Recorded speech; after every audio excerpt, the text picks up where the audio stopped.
कैसे आशीषें जो हैं वो आपको परमेश्वर से दूर ले जा सकती हैं, कैसे आशीषों के कारण आप अपने जीवित परमेश्वर से दूर हो सकती हैं। जब मैं बात कर रहा हूँ आशीषें, इसका मतलब ये बिल्कुल भी नहीं है कि आपको या मुझे आशीषों की ज़रूरत नहीं है। हमें अपने जीवन में आशीषों की ज़रूरत है इस संसार में रहते हुए।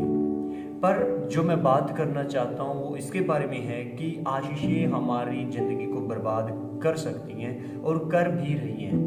मैं इसके बारे में बात करूँगा जब हम दूसरा कुरिन्थियों उसका 9 अध्याय उसकी 8 आयत में पढ़ते हैं। वहाँ पे इस तरह से लिखा है कि परमेश्वर का अनुग्रह हमें ये सारी चीज़ें दे सकता है। परमेश्वर का अनुग्रह हमें इन सारी चीज़ों को, आशीषों को पाने में मदद कर सकता है ताकि हमारे पास कुछ हो। इसका मतलब परमेश्वर खुद ये चाहता है कि आपकी ज़िंदगी में आशीषें हों। इसका मतलब परमेश्वर खुद ये चाहता है कि आप परमेश्वर से आशीष को पाएं। पर जो लोग आशीषों को ले रहे हैं, मैं उनके बारे में बात करना चाहता हूँ कि कैसे वो अपनी जिंदगी को बर्बाद कर सकते हैं। जब आप मत्ती उसका 6 अध्याय उसकी 24 आयत को पढ़ते हैं, उसके अंदर लिखा है कि एक मनुष्य 2 स्वामियों की सेवा नहीं कर सकता। आज हर एक इंसान के लिए पैसा सबसे ज्यादा जरूरी हो चुका है। पैसा एक सबसे बड़ी आशीष है। इसका मतलब ये बिल्कुल भी नहीं है कि हमारी जिंदगी में हमें पैसे की जरूरत नहीं है। जरूर है, हमें जरूरत है इस चीज की। पर जब यीशु मसीह इसके बारे में बात कर रहा है कि एक मनुष्य 2 स्वामियों की सेवा नहीं कर सकता, इसका मतलब कुछ आशीषें जिसको हम पैसे के रूप में देखते हैं कुछ हद तक हमें संतुष्ट कर सकती है, पर बहुत ज्यादा पॉसिबिलिटी है कि हम परमेश्वर से दूर हो जाएं। जब हम इसके बारे में बात करते हैं तो 5% लोग जिनको आशीषें मिल चुकी हैं उनमें से 5% लोग ऐसे हैं जो अपनी आशीषों का आनंद परमेश्वर के साथ रहकर ले रहे हैं। अदरवाइज बाकी जितने भी लोग हैं वो अपनी जिंदगी को परमेश्वर से दूर ले गए हैं आशीषों के कारण। हम बात करते हैं, सपोज आपने एक फोन लिया, आपने प्रार्थना की, बहुत ज्यादा उपवास किए कि खुदावंद मुझे फोन की जरूरत है, और परमेश्वर ने इसे प्रोवाइड भी कर दिया। परमेश्वर ने आपकी मदद की कि आप खरीद सके। अब ज्यादातर समय आप उस फोन के अंदर बिताना शुरू करते हैं, उस फोन के अंदर सर्च करने में शुरू करते हैं, उस फोन के अंदर चीजें देखने में शुरू करते हैं।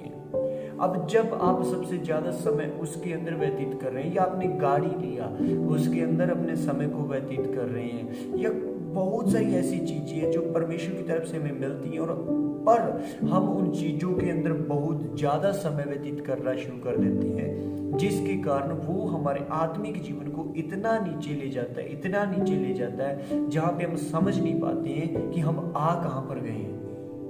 और यही चीजें हमें परमेश्वर के प्रेम से दूर ले जाती हैं, परमेश्वर के प्रेम से अलग कर देती हैं। आपको पता है आज बहुत सारे लोग जब वो उपवास रखते हैं तो उसका सिर्फ एक ही कारण है, लालच, कि मुझे ये चीजें चाहिए इसलिए मुझे उपवास रखना है। आज जब बहुत सारे लोग प्रार्थनाएं करते हैं उसका कारण है लालच। वो इसलिए प्रार्थना करते हैं कि उन्हें कुछ ना कुछ खुदा से चाहिए।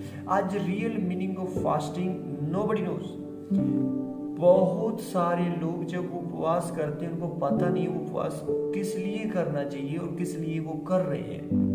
बहुत सारे लोग जब प्रार्थनाएं करते हैं उनको इस बारे में बिल्कुल भी पता नहीं कि वो प्रार्थना क्यों कर रहे हैं और किस लिए करना चाहिए।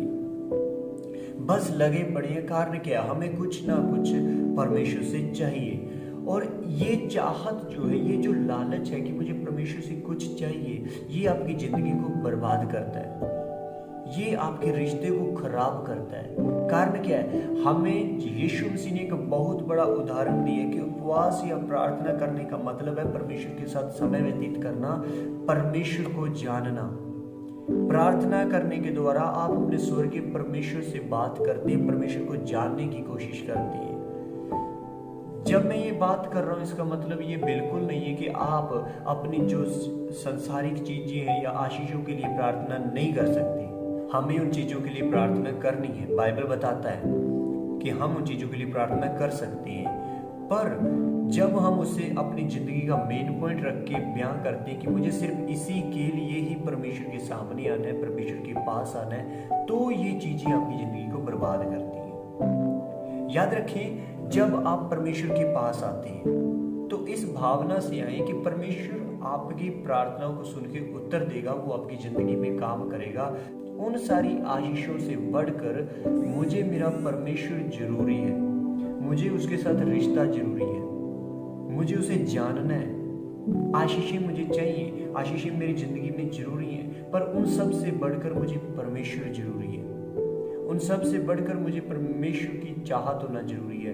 मैं परमेश्वर के साथ समय बिताना चाहता हूँ। मैं इसलिए उपवास कर रहा हूँ कि मैं परमेश्वर को जान पाऊँ। हाँ, मैं उपवास करता हूँ कि मुझे परमेश्वर आशीषें दे, पर उससे बढ़कर मैं उपवास इसलिए कर रहा हूँ कि मैं परमेश्वर को जान पाऊँ। हाँ, मैं प्रार्थना करता हूँ कि मुझे आशीषें मिले, पर उससे बढ़कर मैं इसलिए प्रार्थना करता हूँ कि मैं अपने जो मेरा क्रिएटर है, जो सृष्टि करता है, उससे मैं बात कर सकूं।